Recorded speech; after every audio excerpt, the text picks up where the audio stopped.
All right, guys, welcome to the AT3 Tactical Podcast. I am Josh Brooks, and today I am joined by Mr. Rogers himself, CJ Washington, and also our washed-up competitive shooter and marketing director, Charlie Onan. And today we have a bit of a conundrum because we've been seeing a lot of people on YouTube talking about this, and it's got us talking about it here at the shop. So we decided, let's put it on camera, and everyone can make fun of Josh for being a FUD. But 300 Blackout, is it good or is it bad? And I'll start. I don't think 300 Blackout is really worth it, in my opinion. Okay, so why is that? Because I think that it might be the minority opinion, although I'm seeing it increasingly more and more, like you said, on YouTube. There's been a bunch of videos coming out of people being like, 300 Blackout sucks, or it's not necessary, or so it's I don't not think useful. I don't think that 300 Blackout sucks. All right, I don't think that it sucks. I think it has a job, it has a place, and people that like it can like it, and they can enjoy it, and they can have fun with it, and they can do whatever they want to do with 300 Blackout. I think, personally, I think it's a little bit overrated. It's a little bit overblown. I think it causes problems and reliability issues. I also think the ammunition is too expensive for what it does and what it is. And then I'm not a fan of like, oh, if I'm shooting subs, now I'm shooting supersonic, now I'm shooting subsonic. So every time I'm changing the magazine going into the round, okay, pause, time out, let me adjust my gas block, let me change my buffer. I'm not a fan of that. For those reasons, I don't think 300 Blackout is worth it personally. I know that there are a lot of people that are going to disagree with that. I know you are one, you love 300 Blackout because you just think you're going to be, John Wick, Ricky Recon shooting in an your airport and no one hears it across the hallway or whatever that is. Remember that one scene where they're literally going pss, pss, pss. I think that was with handguns though. Did you ever hear that overdubbed with what those two specific handguns actually sound like? No, actually I haven't. It's so loud. Is it really? It's like, even with suppressors on there? Oh. Yeah. Yeah, it's because of those movies that honestly ruin things like suppressors and stuff for the rest of us. When it's oh yeah, 100%. You have no idea what a suppressor actually sounds like. They've got everyone thinking that it sounds like. Yeah. When it's way. No, it definitely does. Oh, it does? Yeah, it definitely does. for sure. Maybe your 300 Blackout with subs can kind of get close to that. No, even the 5.56 is just like that. It's just a little snap. Yeah, can hardly hear it. Yeah, and it what was the term said to me yesterday by Eagle Run? It sounds like it was in a different context, but essentially they sound like little puppies barking. It's not much. It's not bad. Right. So Josh, that's your opinion on 300. Charlie, what's your opinion? You've shot 9mm, you've shot 5.56, obviously 300. You've shot all kinds of stuff. So I guess there's a couple of different perspectives on it. One thing that I'm always kind of like in the back of my head is, oh no, another caliber. Another thing that I got to keep straight in the safe at home. True. That is like, there's some people that they got they probably have, say you have 40 guns, you have 30 different calibers. How do you know which goes into which? Like, I might remember for a year or two, but then my brain will forget if I don't pick the gun up for a while. Okay. So that's always kind of one consideration. I guess from a 5.56 to 300, there's actually some big benefits there. Same magazine. Yep. Same lower, same upper, same bolt carrier group. Literally the only thing that you absolutely need to change out is the barrel. Yeah. That's it. And for comfort, maybe the buffer and the gas block and that's not an absolute need. Not an absolute need. If you want the gun to work 100% of the time, well, you're going to need to change out a little bit. If you're an overgassed, if you take a M&P 15 off the shelf that's overgassed like crazy, you can shoot 300 subs through that and it'll still run. Because you have such a light reciprocating. Essentially the thing with off-the-shelf factory guns is they need to make sure that they work in all environments. The last thing Smith & Wesson wants is a bunch of calls, and essentially the solution is send out a lighter buffer. Right, yeah. They need to make sure it works in 90-degree Texas or 110-degree Texas and like 20-degree Minnesota. Negative 20-degree Minnesota coming here soon. So essentially kind of your run-of-the-mills. It's once you start getting up into more of the tune guns that's tuned for 5.56, might be using like an H2 or an H3 buffer. They might have some special stuff going on with the gas system. Those are going to be more comfortable to shoot. Yes, just as long as it runs. Well, yeah. But so there's that, like the compatibility is nice, but then you get into like outside of compatibility and just like keeping track of, okay, which one's 300, which one's 5.56. Then you get into the like, what is the use case of it? Yeah, I think that's actually a big part of this whole discussion is what are you actually using this little...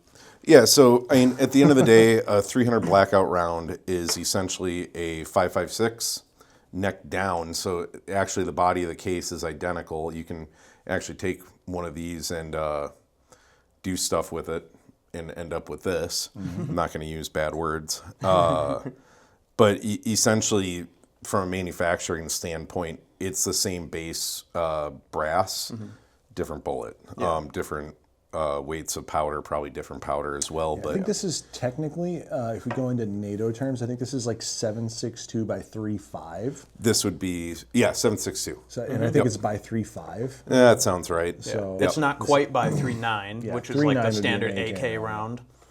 Yeah, I believe it is the same projectile. The comments can let me know, but I did research this a while back. The same projectile as the 308. Yep.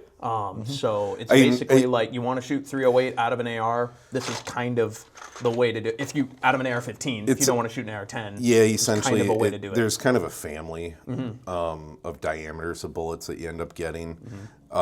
So it's like you can shoot a 22 LR through a barrel that's made for 5.56.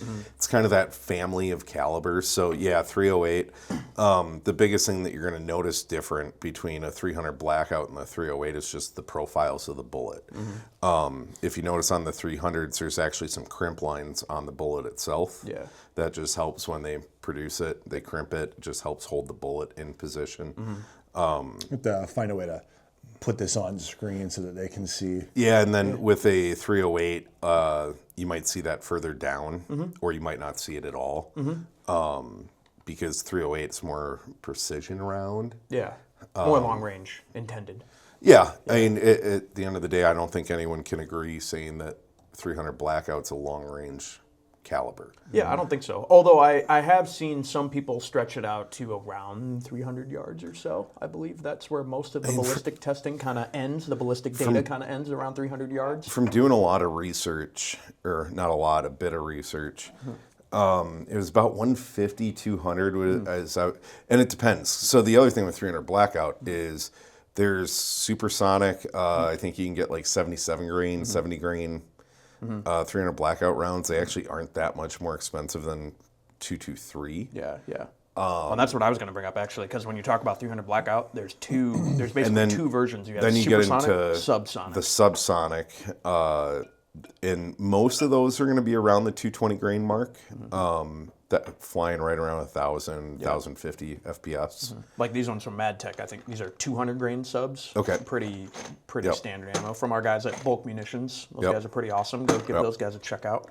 But yeah, so and at the end of the day, it's like this is running up the 300 Blackout subs are running 1,000 FPS, where 5.56, 3,000, 3,200. So I mean, it's literally going 3 times as fast. Yeah. And so over distance, I mean, essentially 300 is going to drop like a rock after 200 yards. Depends what you're sighted into, but. And your barrel's going to have a little something to say about that too. Yes. The length of Well, the barrel. so but what we're not talking about is the kinetic energy transfer from a bullet going 1,000 feet per second versus a bullet that's going 3,000 feet per second. Because this is a larger round, but it's traveling at 1/3 the speed. Pros and cons. Yeah. Yep. Yeah. So essentially, 55 grain, 220 grain, 4x the weight in the bullet itself, going 3 times slower. So I mean, weigh that out, do the math. At the end of the day, I'm pretty sure 5.56 does have more kinetic energy available. But yeah, I mean, a lot of it's just application driven, and like, what are you doing with it? What do you want to do? I mean, I guess argue with me here is 300 Blackout subs through a can are so much more enjoyable than a 5.56 through a can. Oh yes. If all you're doing is going out and shooting a competition or just shooting steel for fun on the range, I think the 300 Blackout is great for that. You think so? You think even better than 5.56? That's where I would argue. if- 5.56 or yeah. 9 mil, baby. If I want to shoot suppressed, right? Okay. If I want to do all of that and Yeah. be suppressed, right? I think the 9 mil. 300 blackout is gonna 9 mil. I think is personally. I think if you want to shoot 300 blackout, just get a crank or something and shoot 7.62 by 3.9. If you want to shoot a rifle, just get something that's in 5.56. I think this is a 9 mil is going to be hard to get in an AR platform. To be fair, this- like you can build a PCC or get a PCC, but those are going to be a little bit more finicky. Oh, than Ruger's got their standard PC AR. carbines. You got the MCXs, Scorpions, the Kuna now. we Like, get to rotate back to the reliability stuff on the 9 mil PCCs. oh, they're pretty good. Just as long as you don't get. Just as long as you don't have Charlie. Yeah. Well, no, I've built plenty of 9 mils that don't have problems. Just one of them had problems. The one time we went out on a competition, Charlie's one PCC had all the problems. And I that day. still beat you And you guys. still you still outscored us. Yes. But yeah, and from a, I guess, like usage perspective, I think the biggest debate is, I don't think anyone's going to try to fight for 300 Blackout as like a true battle Where caliber. I've seen this getting used the most in Texas is just hog hunting. Yep. Guys go up in the blind. They want to shoot suppressed, so it's nice and quiet while they're in the blind. Mm-hmm. They're shooting at pigs 50 meters in front of the blind at a feeder. Yep. 300 blackout is exceptionally good for that. I know the original argument for SOCOM was it's for sentry removal, but that is such a niche down. I'm dead serious. Like, oh, I gotta take this guy out on the wall and then infiltrate the base. Like it's the sentry removal. It's like a very niche use. Yeah. So I don't think it quite ended up ever fulfilling. I don't know if anyone's ever used a 300 blackout to do that. I couldn't tell you that, but I know the most common thing I've seen this used for down in Texas is hog hunting. Guys just they want something that shoots nice and soft and quiet inside their blind, and they want to be able to shoot not once, but they want to be able to shoot 30 rounds and reload and shoot 30 more rounds and try to get as many of those pigs as they can from Because you're the just blind. mowing down stuff. Well, you're not it's just not like mowing deer. them It's down. not like You're- deer hunting around Right, here, where it's like no. you're taking one shot and that's No. kind of it. No, Well, with they the travel pigs, in you've, packs, so- you've got like 18 to 20 pigs at the feeder. And if you go through a whole mag, you might get 3 of them before they get away. And then you got to sit there 15 to 20 minutes because the pigs are real dumb. They'll come right back. They will come right back to the feeder after 15, 20 minutes, and then you do it again. So that's really where I've seen these used the most. If I were ever going to do a 300 blackout, it probably wouldn't even be for pig hunting. Because I already know that I built a Mark 18 for hog hunting. If I were building one of these, it would be 1, because I wanted a 300 blackout just to say I had one, and 2, it would literally be because I want to shoot subs on the range without ear protection on. And that would be what I used it for. Well, because that's what I think it's exceptional at. But like a home defense round, realistically, if we're in a home defense situation, right, I don't want to go clearing through my house looking for a bad guy to shoot. Yeah. I'm staying right in my bedroom unless I've got a kid, and then I'm going right to that kid's room. I'm not wandering around the house looking to pick a fight with someone. So I don't want to get too deep into the PDW home defense, but this has always been for the kind of the stand your ground people. My question is, when do you go back to bed? What do you mean? Because you're going to hold your ground. You aren't going to go anywhere. Like you might go to your kid's room, but how long do you wait there? 15 minutes? You're there until the cops show up or until they come in your house. So let's show say Into your you door. hear a sound. You don't confirm that it is anyone. Do you call the cops, or do you go clear your house if you think your cat made a noise? So, like I said, I don't want to get into it. It's probably a good discussion for next time. No, I But get food you, I for get you. thought there. That is food for thought. Bring Yeah, up the video of the guy that had the bear? break into his house. Yeah, he went down there with the Hornady. That was 5.56. Well, yeah. It's Well, and like- let's be really honest. That I think a vast majority of people that are watching probably want to go clear their house and be in that situation and just kind of be like cool doing Yep. it, It and just then be comes like, from oh, the- it was nothing. Okay. Yeah, in tangent, but the whole legal side of like you went looking for them, yada yada yada. Yeah, but yeah. that's always kind of been my like to anyone that's like, Something I hunker down where I am, which honestly that's probably the right thing to do. I'm no lawyer, I'm no criminal law person, so don't take my advice on it. But it's like if I legit heard a noise, I don't know what it is. Yes, I can call the cops at 3 a.m. in the morning. They'll be here in 5 minutes. Now I gotta like let them through my house. or do I just go walk through my house? 99.999% of the time, it's nothing. Yeah. Yeah. So I mean, there's if you do, and this I'm going on a tangent here. So we used to do this at Ready Man. We used to teach this, and the way that you kind of go about this is you should hunker down, because if I'm going, say you have a teenage daughter, right? And then you do hear a noise. You go clearing through the house. You shoot the guy. Okay, now you just killed your daughter's 15-year-old boyfriend who was sneaking out the window. So I mean, there's a lot of different things. Or you blast your cat. Yeah, your cat's being there's. stupid. So, I mean, at the end of so kind of back to topic. Yeah. And actually, one of the reasons that you might not want 300 Blackout is a heavier, denser bullet is more likely to pierce through something. And not deflect. Well, that's when you get into ammo selection as well, because there are some like Hornady, I believe it's the Hornady VMAX, the 110 grains. They have a really like harsh kind of spread, not spread. That's kind of the wrong term, but they on impact they spread out a lot, and they actually Expansion. Expansion. That's the word. So they don't over penetrate as much. The thing is you don't want a bullet that's going to expand as soon as it hits drywall. But you want a bullet that will expand when it hits essentially like body mass or some type of mass.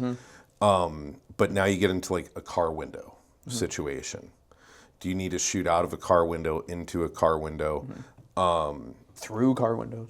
300 Blackout is going to hold a flatter trajectory through the window because of its extra weight in most cases.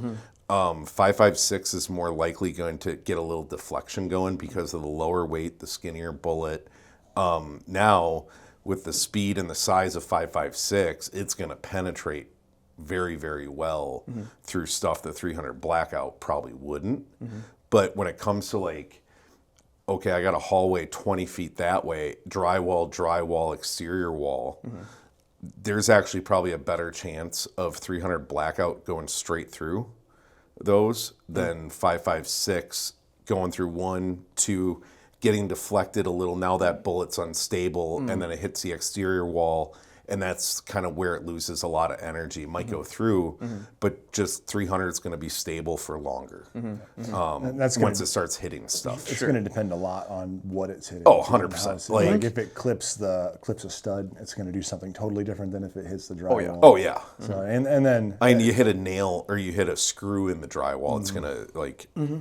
Odds are pretty. Murphy never sleeps. Right. Yeah. Well, and that's I think the other part of it too, Josh, which you didn't touch on, is you're talking about plinking at the range.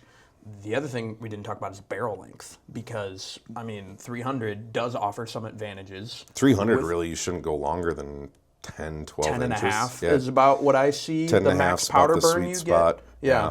But I have also heard arguments with 300 that you still do get better ballistics because you have a longer rifling. So the twist, you're going to put more spin on that bullet through a longer barrel. Not sure if that's actually true. I've heard that a couple of different places. Would have to verify that.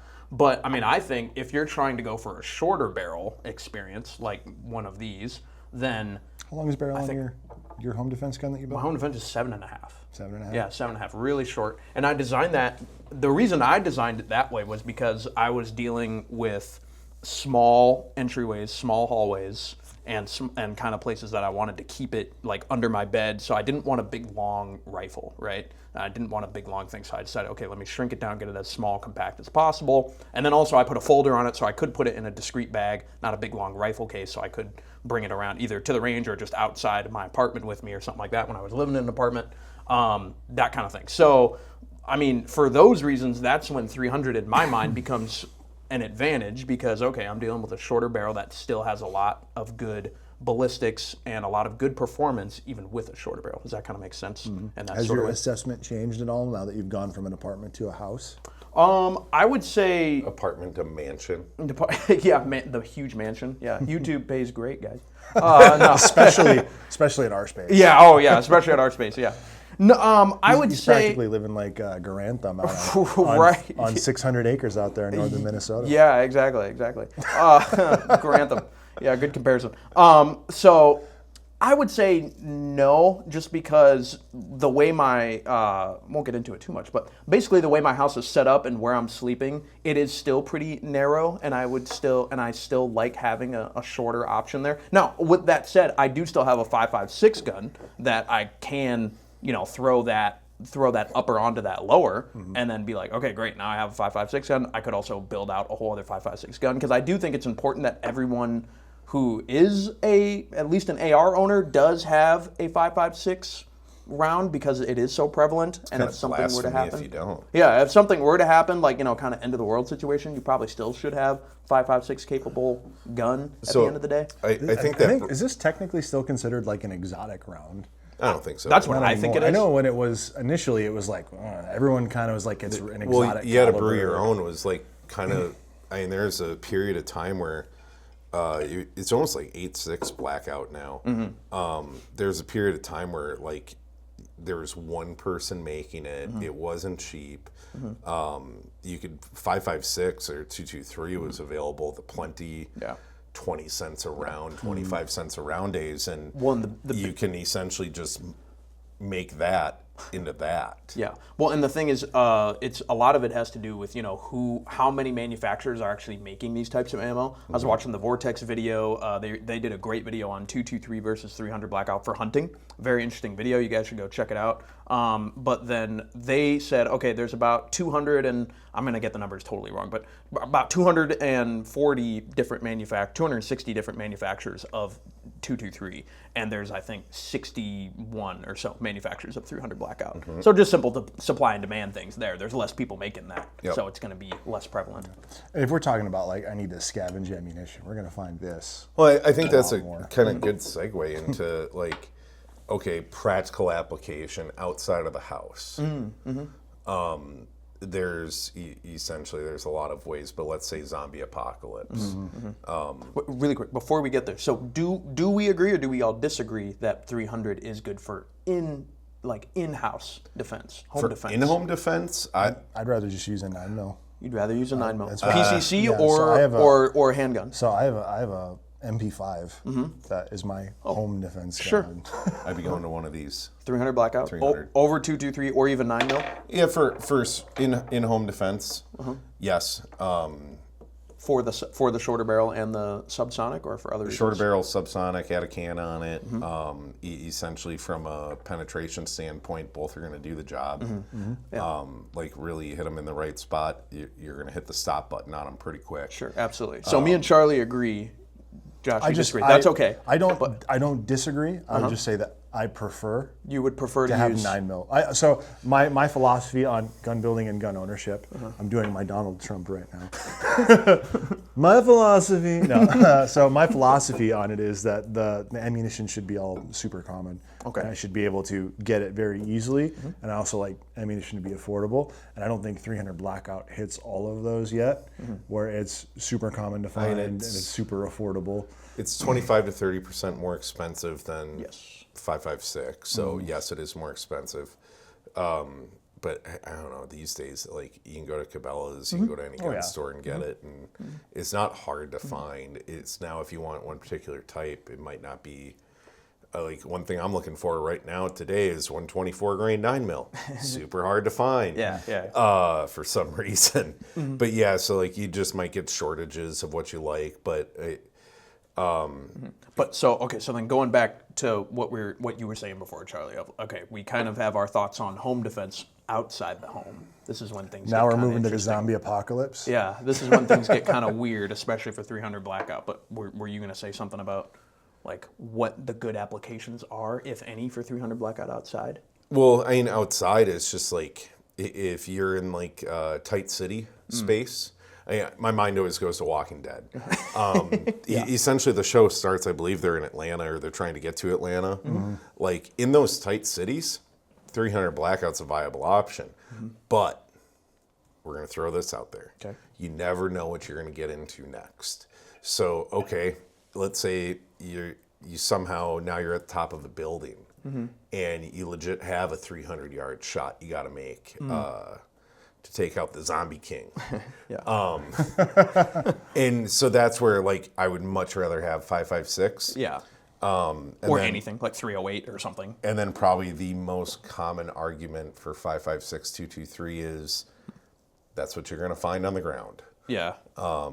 If you need to pick up or if you find a mag on the ground, Loot drop. Yep. That's what they're gonna give you. If you get some DLC in Zombieland, essentially, like, you're gonna find 5.56 or 9mm. Those are my philosophy. Like I said, my philosophy with firearms is that if I can find it in a Humvee, well, that's probably a good round to have. Well, and I know that constantly changes, but like my AR-15 is a 308, even though 308 is, I know for a fact 308 is a garbage past 1,000 yards. But if you find a Humvee with a 240, you've got 200 rounds of 308 in the can right there on it. So, well, and of course, then you have a 240. So what do you need an AR-10 for?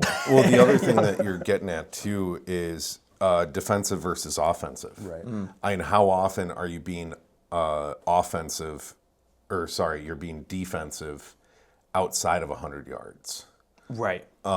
Essentially. You mean 200 yards isn't self-defense anymore under the law? Right? Well, in zombie world, If they're definitely already could. shooting at you, it could be. Well, that's true. But so that's the other thing you kind of have to think about is, okay, am I being offensive? I'm literally rooftop, taking out anything that could be a possible threat coming at me. Or am I actually being defensive here? And like, I need to get the F out as fast as possible. Everything's going to be pretty close to you at that point, like within 100, 150, 200 yards. Yeah. You have to evaluate the 300 Blackout on reliability as well in that situation. I mean, the biggest variance you're going to run into is just the 70 grain all the way up to 220 grain. There's a variance in those bullets. Yes. Or in those cartridges, and like 3,000 or 2,700 feet per second versus 1,000. Like, totally different amount of pressures there. And that's where, like, even with 5.56, like, you might find some super heavy, like, competition match grade stuff. Where your gun's designed for this really snappy 55 grain. The PMC. Yeah. Well, that's my thing. I'll be honest, I love that stuff. I love PMC. I have like, I think, I won't say how much, but I have a lot of this in my garage. It's just, it just works. I personally, I've never had a problem with PMC. I've never even, I think I've heard of people saying they had issues with it, but I've never experienced. I've never even heard of any. Yeah, I've never experienced like a bad box of ammo or something. And I mean, it's going to happen. I mean, if you're 100% perfect all the time, you're spending too much time being perfect. But I think it's their quality control is just good enough to where they're not sending bad ammo out into the world. not sending squibs out. Yeah. Well, so let me ask this: is there much of a point? I think I know what you're going to say, Josh. But Charlie, is there much of a point of? He doesn't even want to ask. I didn't want to add. I mean, you can contribute, but is there much of a point of 300 Blackout supers? I've always tried to figure that out. Like, okay, if you're not shooting suppressed, okay, but it's like really hog. Thick skin animals where you want a thicker bullet, a larger diameter bullet than 223. Okay. I forget what Super 300 is. I think it's around 2,500 to 2,700 FPS. But at the same time, you're getting down to a bullet weight like 5.56. You just increase diameter. Yeah. So like bigger hole. Yeah, essentially, yeah, it's just coming down to. It would be more of like a specific game that you're looking at. Okay. Because I don't know any competition matches where 300 is preferred. Like I know everything out there is essentially 5.56 driven. 300 is more of just like this fun, very pleasant to shoot, quiet. You can get subs in it. Like from a home defense, it can still do a pretty darn good job. Yeah. And like I said, like you can put either in my hand home defense, and I'd feel very comfortable knowing that it's going to take care of me. I think that's one of the things that has helped 300 Blackout become so popular is that same magazine, same rifle platform. Yeah.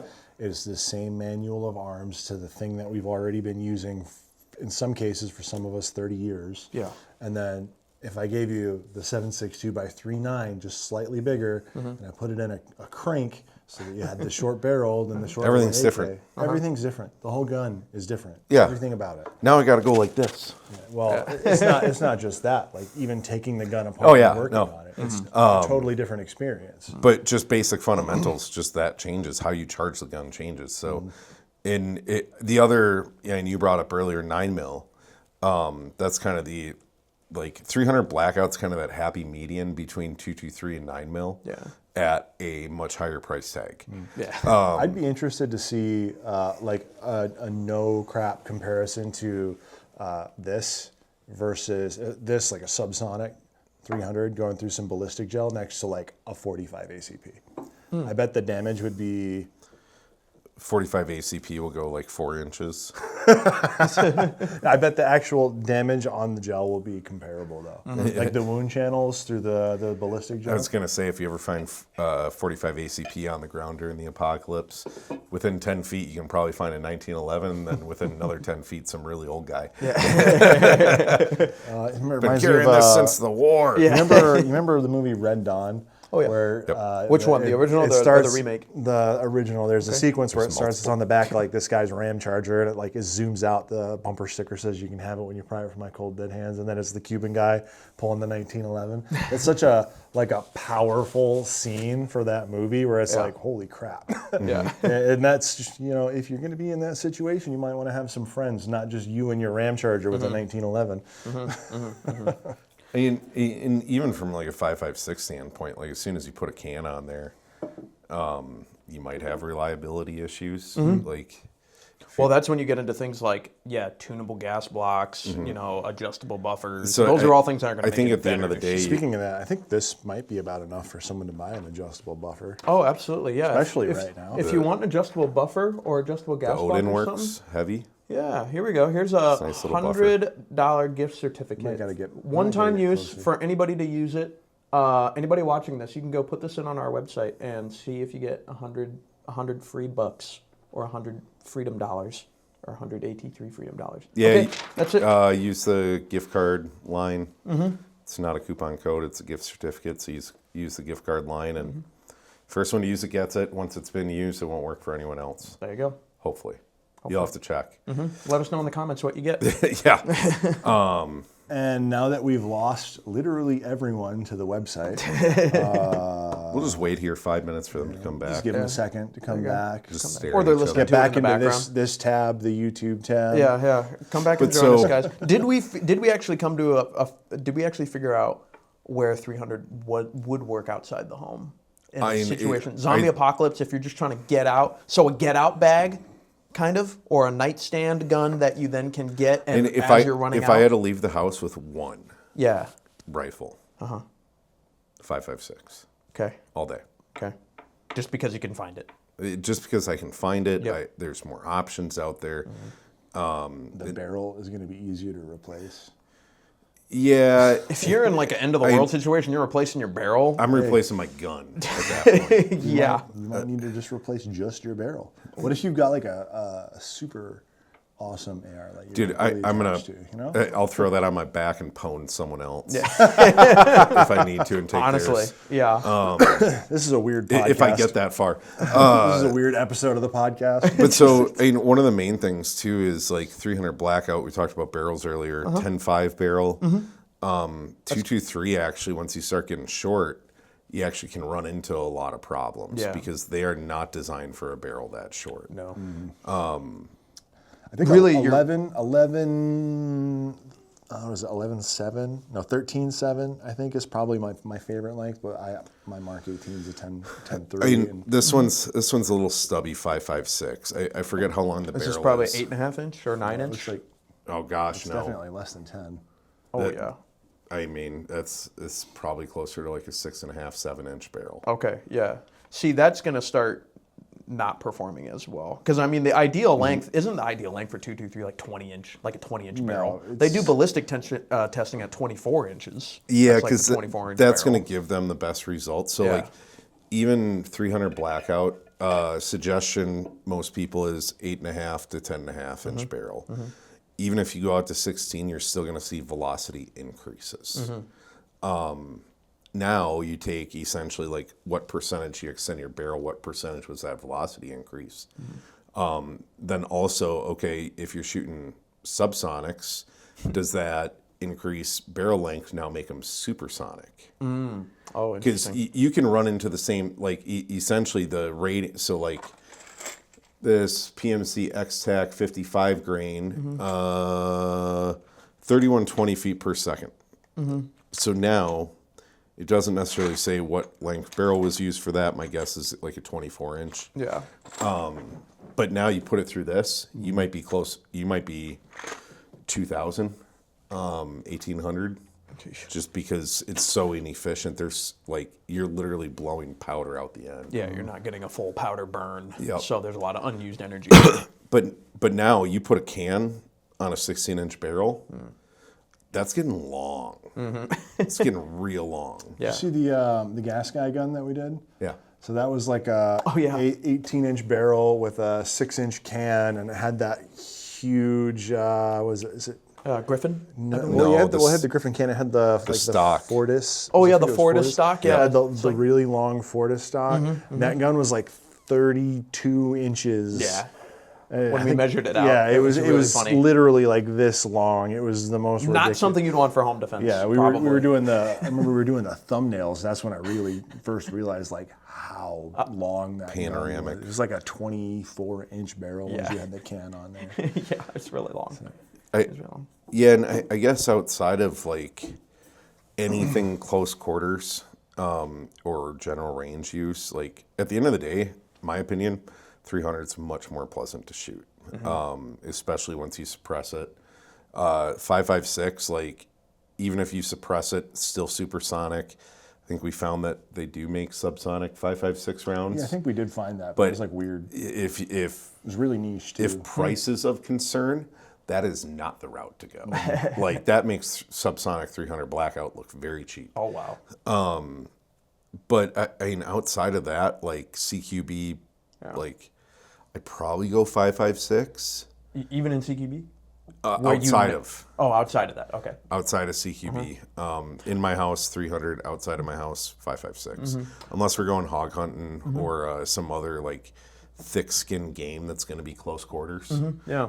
Well, one of the reasons I asked, I think I was watching a video as well as we were preparing for this and I saw a T-Rex video, and they built, this is on their other channel, and so they built a 8.5-inch 300 Blackout SPR, they called it, which SPR, is usually special purpose rifle, so it's usually like a long gun meant for long range stuff. It's 8.5-inch 300 Blackout, and they did like a Mark 12 theme to it, had a bipod on and an LPVO, and he was trying to hit out to like 300 meters or something like that with that kind of gun. You throw enough time, energy, and money into stuff, you can make things happen that aren't supposed to happen. I forget who it is. I think it might be Battle Arms.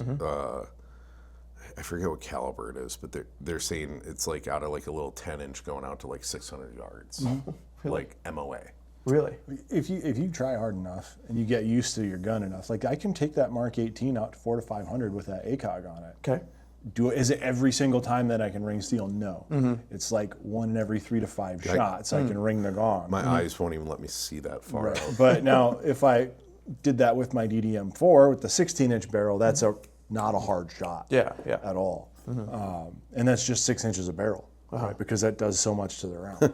I just realized I'm missing the plug for this grip. Oh, oops. Either find that at home or find one of those grip cores from Magpul so I can store lube or batteries in there. You never know when you're going to need lube during the zombie apocalypse. That's super true. Yep. No comments on that. Lube and the zombie apocalypse. Well, and so I guess the next thing is you bring in 9mm to this equation, or like a PCC. That Battle Arms PCC I did with the Novox barrel, that thing is comfortable to hold. It is nice to shoot. It is quiet. Like there is very little about that that you can't like. Yeah. So would you rather have that or a 300 Blackout? For home defense, in my house, I'd rather have 300 Blackout. Okay. Just because, you know what, I want one side of that story. And I'd rather use less than less bullets and more, because that's just one of those things like. You pop 30, how many rounds into him? Well, he was still squirming. Yeah. So, like, If I didn't live in a suburb, like in Texas, I lived a little bit outside of town, so the MP5 wasn't the ideal home defense gun for that, because you're dealing with animals. Yep. But I live in a suburb now, so I don't have to worry about like a grizzly bear or a black bear walking into my house. So Mac 5s are great for that. So end of the day, 9mm. Your 115's usually going around 1250 FPS. Your literally just got a box, or 124s are usually going to be around 1100. Okay. I just got a box of 147 grains. They're around 1000 FPS. Okay.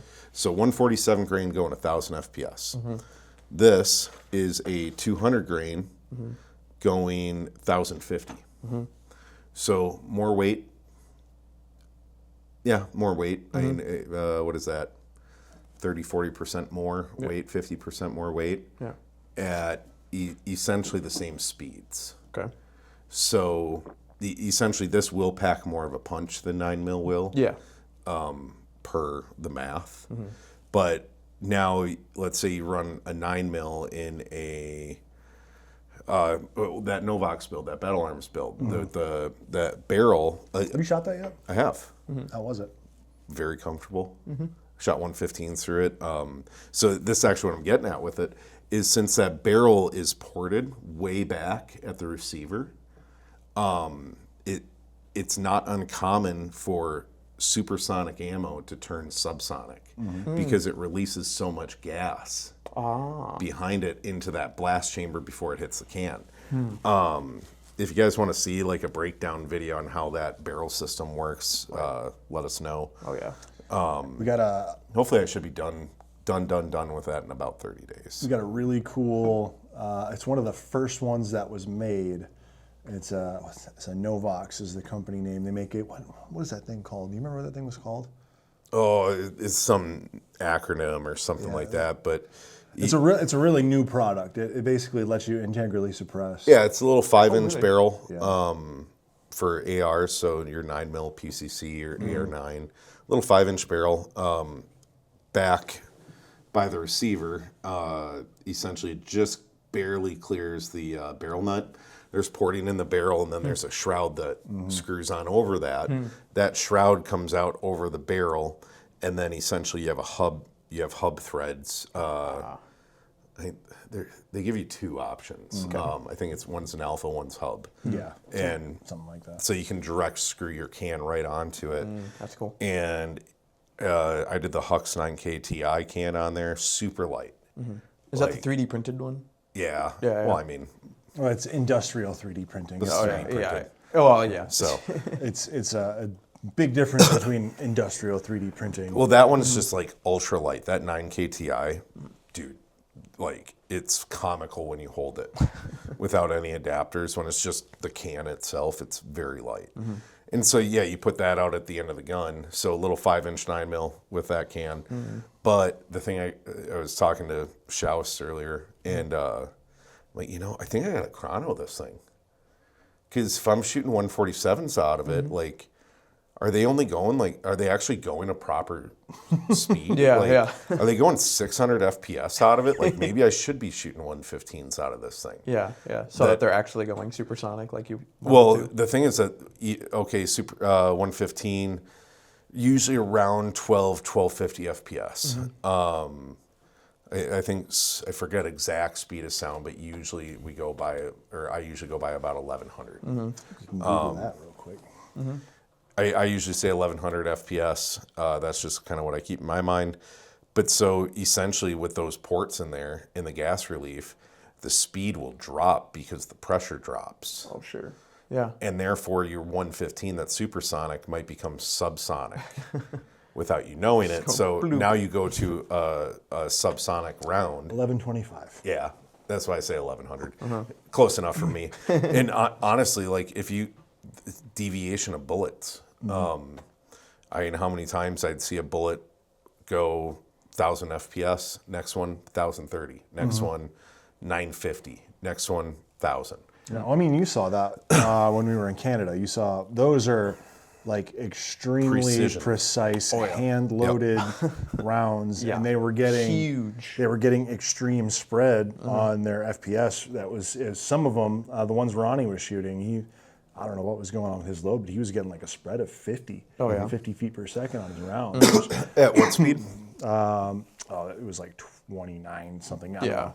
He was Oh, shooting that's not bad. Yeah, he was shooting a really fast round. We weren't Perfect suppressing world. the. Perfect world. Everything's identical, but like when you're doing the precision shooting at those distances, I think every foot per second basically makes it harder for you to impact what you're shooting at past a mile. Yeah, essentially you just start dropping a lot faster. If you guys want a fun rabbit hole to go down, Google search up extreme spread and then ELR. Oh, yeah. And have fun going down that ballistics rabbit hole. But That gets crazy.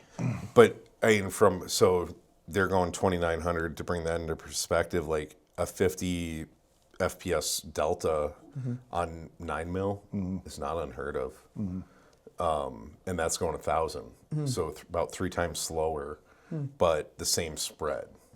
So from essentially the higher the speed, if you want to keep the same percentage of spread, you'd have a much greater number, real number. So then, okay, so let me ask this. So kind of pivoting into home defense, 300 Blackout, would you rather have a 300 Blackout rifle or a handgun? Not a 300 Blackout handgun, a 9 mil handgun that you can move around with very easily. Handgun's a very good way to get to your long gun. Okay. That's how you see it? I mean, in a true home defense case, Yeah. I want a rifle in my hands. Okay. Level the playing it field. does not mean you shouldn't get proficient with your handgun. Oh, Absolutely. 100%. You should be very good with a handgun. Well, it kind of goes full circle all the way back to the kind of conundrum at the beginning. If you're a stand-the-ground type person, when you go clear your house, are you going to go with a rifle? Or are you going to, like, oh, the cat made noise? Like, there's been plenty of times I just go downstairs, like, you know what? I don't know what the hell that was. I'm just going to bring a gun with me. I'm not going to go grab my rifle. I'm going to go grab the handgun out of the bedside safe and go do that. Yeah. I've actually had I've had cops at my door at 3 a.m. Really? Yeah, like I don't want to go answer that with a rifle. I've answered like Not the way they knock on the door. yeah, no, it was the bang, bang, bang, 3 a.m. in the morning. What the heck is going on out there? Yada, yada, yada. I have no clue who it is. Someone's just banging on my door. Grab a gun, open the door. It's the cops. I got to go. Like, oh, we're going to slip that behind my back real quick. Yeah. Like, I'm literally in my underwear at this point, nothing else. And it's like, I'm just going to put this behind my back real quick. And it was no problem. Like, at the end of the day, like, but if I had a rifle, totally, like, that wouldn't have been possible. So, Yeah. It's a different situation entirely. yeah, it is. And I think at the end of the day, it all comes down to, like, what is the application? What are you going to do? And you can pre-plan as much as you want, but really your instincts are going to kick in that do you go for the long gun or what you're dealing with? It's going to happen very, very quickly. I don't have time to get the long gun or... which in most cases, that's going to be the scenario. Sure. Yeah. Is someone's going through your house or, you know, whatever, like insert scary scene here. Yeah.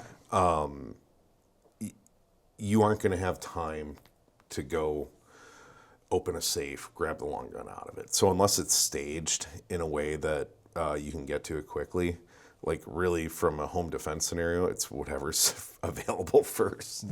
In most cases. We should almost get Perry out here. You remember Perry? That'd be fun, yeah. And Perry just do a Yee. podcast with Perry just talking about home defense. So Perry he's a former Navy SEAL. He teaches, his full-time gig is teaching home defense in California. Yeah. So he's like Private instructing people in their he's- house. Don't you get in trouble for that in California? He's in denied territory teaching that. So he doesn't just do it in California, he does it all over the country, but he's from California. I think they do have, someone Google this and correct me if I'm wrong, but I do think they have a castle doctrine there that you can. Not in California. Just like, I think their law is similar to here, where it's like if someone's in your house. Duty to retreat. Duty to retreat laws. I'm sure they have lots of that. I'm sure in the right scenario, but just man, if I lived in California, like I feel like you're much better off just jumping out a window Yeah, of slingshot. your own house. And getting the F Go out. away.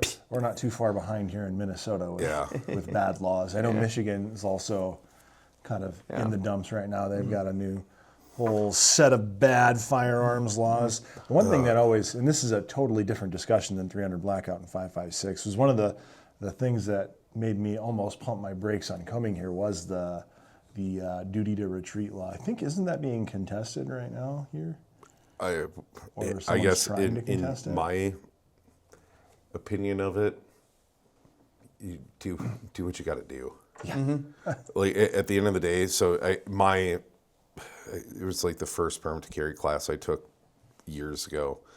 The instructor said something very smart in it, and it was, if you ever need to use a firearm against someone, it better be that you are, well, essentially one of two things is going to be the outcome if you don't. You're going to die, or if you do, you go to jail for the rest of your life.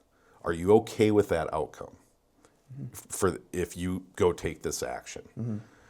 In I guess in most cases, either you're going to die, which that means you didn't take action. Are you okay with that? No, I don't really want to die. Okay to live, you're going to go to the jail for the rest of your life, but you get to live. You know what? Jail sounds great. Let's go. And the goal being that you're acquitted. Sure, yeah. That's the end goal. But essentially, like, you should ask yourself, like, am I okay going to jail for the rest of my life over doing this? If the answer is yes, and you're a sane person, it's probably justified. Yeah. Because you're protecting someone that you care about enough to put yourself in that position. Man, that's literally almost a whole That's a whole thing podcast. by itself. We've talked about. Okay, let's go state by state. And we'll start on the East Coast, Florida. And Good that's call. where I guess the whole like stand your ground stuff. You know what? It goes back to the like, are you going to go clear your house at the end of the night or after you hear a sound? That's exactly like where they could get you with the stand your ground laws. Oh, you went looking. No, I sat in my room for 30 minutes. I didn't hear a sound after that, so I walked out. Oh, I guess I need to be hunkered down for the next 6 hours. Anytime I hear a sound, I'm going to call the police. Now, what about the people who are probably watching this who put on their plate carriers, their night vision, and grab like their kitted out rifle and then go clear their house? Hell yeah. Just- Hell yeah. And more power to you. I hope your neighbors check you out while you're doing it. I think it would be awesome to like look through a window at neighbor's house and you just see them all kitted out. They're like clear their house. They got the lasers going. They got the husband, quads. the wife, and then like the 3 little kids following behind. Nerf guns. Yeah. They're stacked. They're doing maneuvers. That's kind of always what I picture of like families doing drills of like, you got dad, you got mom, and then you get like the 3 little kids in that curve of light going. Like the Verizon, Yep, like raising yep, the yep, bar. yep. Yeah, Exactly. yeah. That's great. The other thing too with 300, it being an intermediate round, it's a rifle round, it's technically a necked round. Youth shooting. Oh, sure. It's a good stepping stone into 5.56. Now 5.56, like that ain't bad. They like I know we've had conversations on which is worse, 5.56 or a 9mm PCC. Oh, yeah. I have a 9mm PCC that's worse than worse than a good 5.56. I have 9mm PCCs that like night and day difference. They're better. But you get a good tuned AR-15 and 5.56 or 300, super nice shooting. Yeah, Same yeah. with the 9mm. But man, I felt some bad AR-15s. So let I me think ask it that. might just be my experience. Just not to interrupt. I think it just might just be my limited experience with 300 Blackout. But I've never seen a 300 Blackout that has like a 100% success rate. Like I can take any of my AR-15s out and I can shoot it all day and never have a malfunction. Seems like every time I shoot a 300 Blackout, the thing is having some kind of hiccup every 20 to 30 rounds. Like once a magazine, it's having a hiccup. And maybe that's just my experience turning me sour on it. And I need to try building my own. That's whoever's building it, or they didn't. Yeah, it's whoever's building Balance. it. Yeah, whoever's building it. And this one's no issues. Sunset and Diesel, no issues with them. My personal gun, ironically, has no issues. Well, I know this one, the only reason we had an issue with this one was because it was tuned to shoot suppress, and we took the can off for that video. That's right, yeah. Because you said no, essentially from the price tags, couldn't have a can. That's right, yeah. So the price tag this thing limited was as set such. to shoot really soft with subs with a can. Once it heated up, it started running fine. Take that Yep. off. Well, yeah. and I don't recall if we put supers through it. I think it was we this shooting, stuff. we were shooting that. We were shooting Okay. this I 200. guarantee And so that's kind of the other thing. The other kind of trade-off is if you shoot subs with a can, the can's adding more back pressure to it. Well, if you take the can off and it doesn't run, you could try super 300s, and that might add the additional pressure needed to get it to run without the can. So let me ask this, I guess, as we're wrapping up. If someone is trying to figure out, should I shoot either 5.56, like they're building for the first time, and they need a matrix to try to figure out, should I build a 5.56 gun, or should I build a 300, or should I buy a 300 Blackout gun? How do you decide on which one's This best is for an you? easy one. Okay. First build, Yeah. very first build of an AR, Sure. 5.56. Okay. Who do we know that didn't do that? I think, I'm sorry if someone built a 300 first, like more power to you, took on a larger challenge. But at the end of the day, these were essentially made for 5.56. So I would stick to what is most common, where the support's going to be. The more variables you add, the more chance for issues. So from a very first build standpoint, Yeah. 5.56. 5.56. Yep. Got it. I Got it. would concur with that because you're less likely to have issues building your first 5.56 or buying your first 5.56, and that goes back to the reliability stuff that I've kind of been alluding to a little bit throughout. So I think the 5.56, it's what it's designed for. It's like shooting 350 Legend. Like, yeah, 350 Legend was made to shoot through an AR-15, but the AR-15 wasn't made to shoot 350 Legend. Maybe it was. So And it's would the you same say? thing with 300 Blackout? Like 300 Blackout was made to shoot through an AR-15, but So then, would you say someone who's building an AR, but they say, okay, I want something shorter. I'm thinking it's most likely going to be a home defense situation where I'm going to use it. It's like I'd like to have it quiet, put a suppressor on it. In my opinion, if you're going under 12 inches with the barrel, I would not do 5.56. Okay, sure. Even though you built like an 8-inch one right here. Yeah. Because And you can. what I say versus what I do are two totally different Oh, for things. sure. I mean, I do some dumb stuff. like the Nerf gun. Yeah. I mean, Does that run yet? yeah, dude. It does. Finally got it going? Yeah, dude. At the stock and barrel match last week, we got done a little earlier. I'm like, who wants to shoot it? Everyone's hands start going up. I'm like, oh, fuck, this is going to cost me a lot of ammo.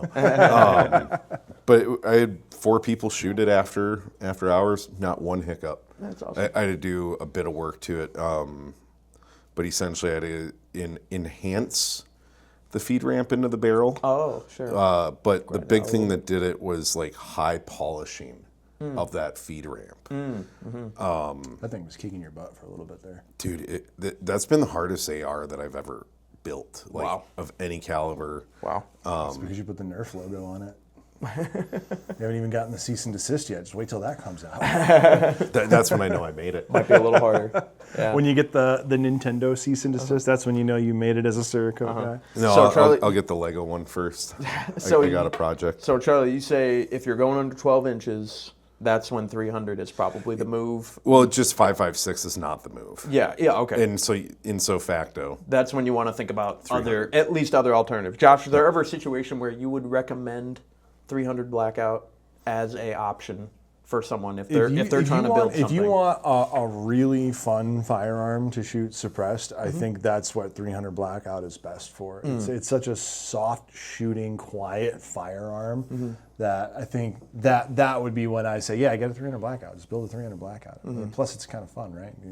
But I think for almost every other purpose, a 5.56 AR-15 or PCC or like a MP5 or there's going to be other guns that do the job better. And this is me being a purist who's only had negative experiences with the 300 Blackout. he's a I'm Marine. open. Dude, what's that? Because he's a Marine. Purist. I'm an old crusty fud.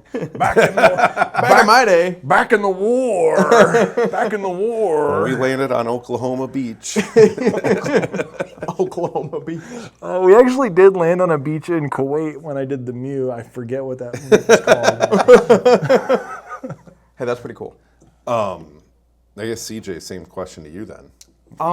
Where are you at right now in your journey? You know, I think that 300 Blackout has its purpose as if you want to build, kind of going back to what you said, Charlie, if you want to build a shorter gun and if you want it suppressed, I think 300 is still the move. 9mm is also a way to go, but again, if you want like an AR-15, again, like a 9mm is not going to be an AR-15. It could be a PCC in the style of an AR, which is an AR-9, but if you want AR-15 and you want a shorter barrel, primarily for home defense, indoor, I think 300 Blackout's probably the most practical thing that you can get. You know what I should do with this one? Yeah.